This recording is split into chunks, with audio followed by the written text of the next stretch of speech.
faut que tu prophétises encore sur un grand nombre de peuples et de nations et de langues et de rois. Apocalypse 10, verset 11. ASJH 1889 du Cap Haïtien.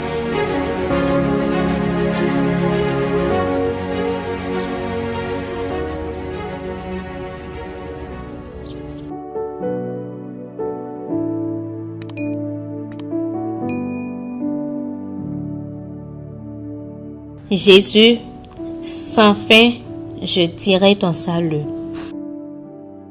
Une citation des témoignages de Sœur Ellen G. White.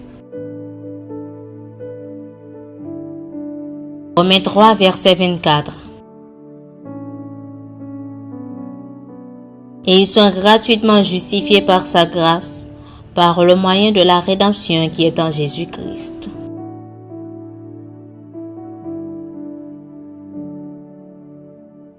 Dans plusieurs de ces paraboles, le Sauveur se sert de l'expression royaume des cieux pour désigner l'œuvre de la grâce divine dans les cœurs.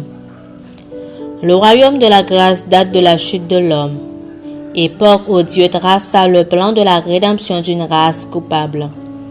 Ce royaume a existé dès lors dans les desseins et en vertu des promesses de Dieu.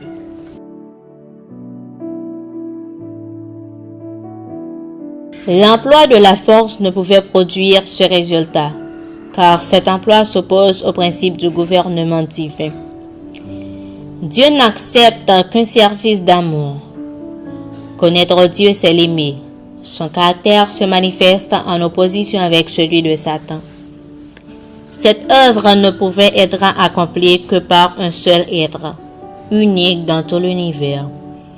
Celui-là seul qui connaissait la hauteur et la profondeur de l'amour de Dieu était capable de le révéler.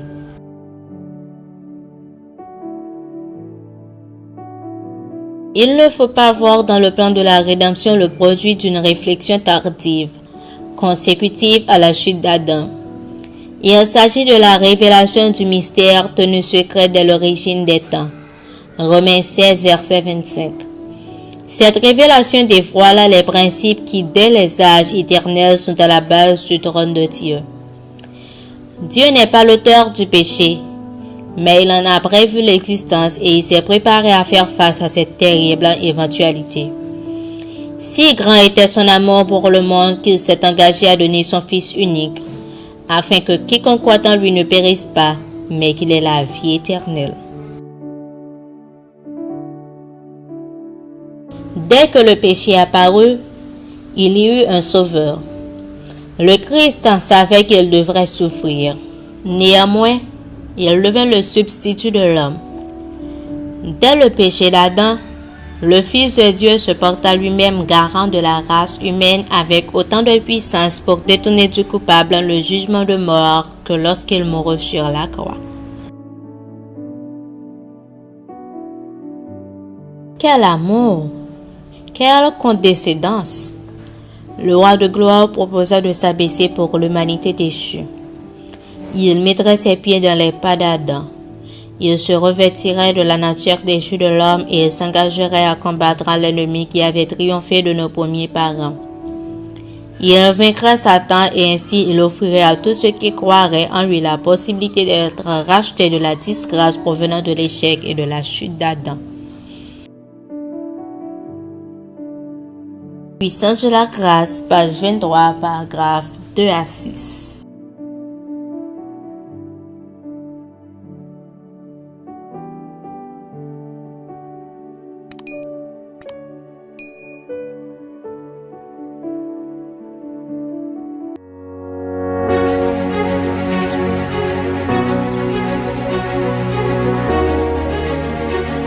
Il faut que tu prophétises encore sur un grand nombre de peuples et de nations et de langues et de rois.